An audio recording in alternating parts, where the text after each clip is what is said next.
یہ ظفر خان صاحب کا پہلا سوال ہے، وہاں شروع کرتے ہیں کرنٹ ٹاپک پر. یہ میرے خیال انہوں نے پوچھا ہے کہ please spread the light about the دعوت اینڈ تبلیغ امپورٹنس ان اسلام.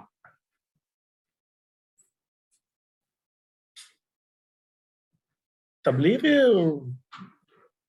ایک بنیادی فریضہ ہے ہر مسلمان پر، اپنی اپنی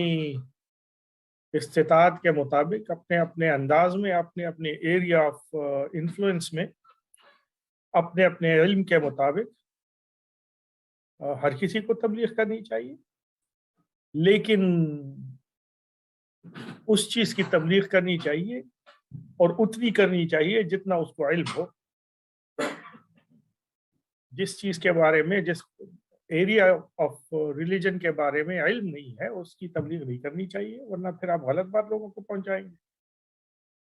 اب جیسے فار ایگزامپل اپنے گھر میں ہم بیٹھے ہوئے ہیں اور ہمیں فقہ کا کوئی مسئلہ معلوم ہے، تو اپنے گھر والوں کو فقہ کا مسئلہ بتائیں، یہ تبلیغ ہے. گھر والوں کو کوئی فقہ کا مسئلہ نہیں معلوم، یا دین کا کوئی مسئلہ نہیں معلوم، عبادات میں سے یا عقائد میں سے یا کسی بھی اور ایریا میں دین کے، تو جتنا جتنا آپ کو یقینی طور پر معلوم ہے اتنا اتنا اپنے گھر والوں کے ساتھ شیئر کیجیے، یہ تبلیغ ہے. پھر اپنے دوستوں کی مجلس میں بیٹھے تو جتنی بھی مجالس ہوں، اگر مسلمان دوستوں کی مجالس ہیں تو اس میں دین کا تھوڑا تھوڑا کوئی نہ کوئی حصہ ڈسکس کر لیا کریں، جتنا جتنا لوگوں کو معلوم ہو، اور ایک دوسرے کے ساتھ اپنے علم کو شیئر کر لیا کریں، یہ تبلیغ ہے. مطلب یہ ہے کہ تبلیغ کسی پرٹیکولر پروسیس اور اسکیمیٹکس کا نام نہیں ہے کہ اگر ایک خاص انداز میں ہم کچھ کریں گے تو یہ تبلیغ ہوگی اور باقی نہیں ہوگی. تبلیغ کسی بھی دین کے کسی بھی ایسپیکٹ کو جو آپ کو معلوم ہے اپنے ایریا آف انفلوئنس میں، اس کو شیئر کریں، یہ تبلیغ ہے. پھر یہ بھی ہوا رسول اللہ صلی اللہ علیہ وسلم کے دور میں بھی ہوا، بعد کے لوگوں کے دور میں بھی ہوا کہ جب جب کچھ لوگوں کو اسپیسیفکلی اس کام کے لیے ٹرین کیا گیا کہ آپ لوگوں کو دین سکھائیں گے، آپ لوگوں کو اسلام سکھائیں گے، ان کی کوئریز کو سیٹسفائی کریں گے، تو رسول اللہ صلی اللہ علیہ وسلم نے کچھ صحابہ کرام کو بھیجا. جب کوئی قبیلہ نیا نیا مسلمان ہوتا تھا تو رسول اللہ صلی اللہ علیہ وسلم ان صحابہ کرام میں سے جو اس کام کے لیے ٹرین کیے گئے تھے ان کو وہاں بھیجتے تھے، جو ان کو اسلام کے فنڈامنٹل سکھاتے تھے. پھر صحابہ کرام میں کچھ لوگ ایک ایریا کے اسپیشلسٹ تھے، کچھ اور ایریاز کے. اب جیسے حضرت عبداللہ ابن عمر رضی اللہ عنہ جو ہے وہ بہت بڑے فقیہ تھے،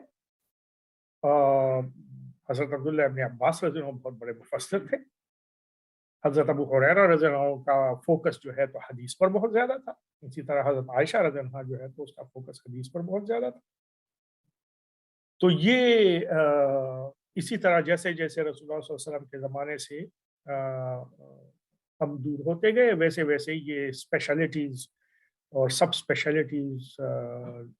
ڈیولپ ہوتی گئی اور لوگوں نے ان ایریا پر فوکس کرنا شروع کر دیا. تو پھر محدثین نے حدیث کا کام سیکھا اور اس کو پروپیگیٹ کیا، مفسرین نے تفسیر کا کام سیکھا اور اس کو پروپیگیٹ کیا، فقہا نے فقہ کا کام سیکھا اور اس کو پروپیگیٹ کیا. اسی طرح علم الکلام والوں نے علم الکلام سیکھا، اس کو پروپیگیٹ کیا. لنگوسٹکس کے بڑے بڑے اسکول بن گئے جو صرف عربی کے فرام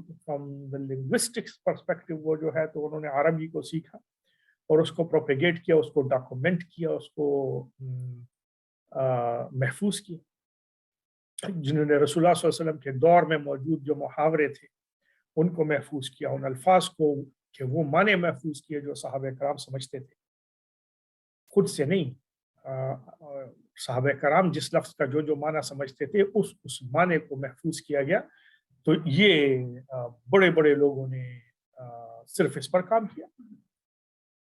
تو یہ ہر کسی نے اپنے اپنے انداز میں دین کی تبلیغ کی. آج سے کوئی 100 سال پہلے، 120 130 سال پہلے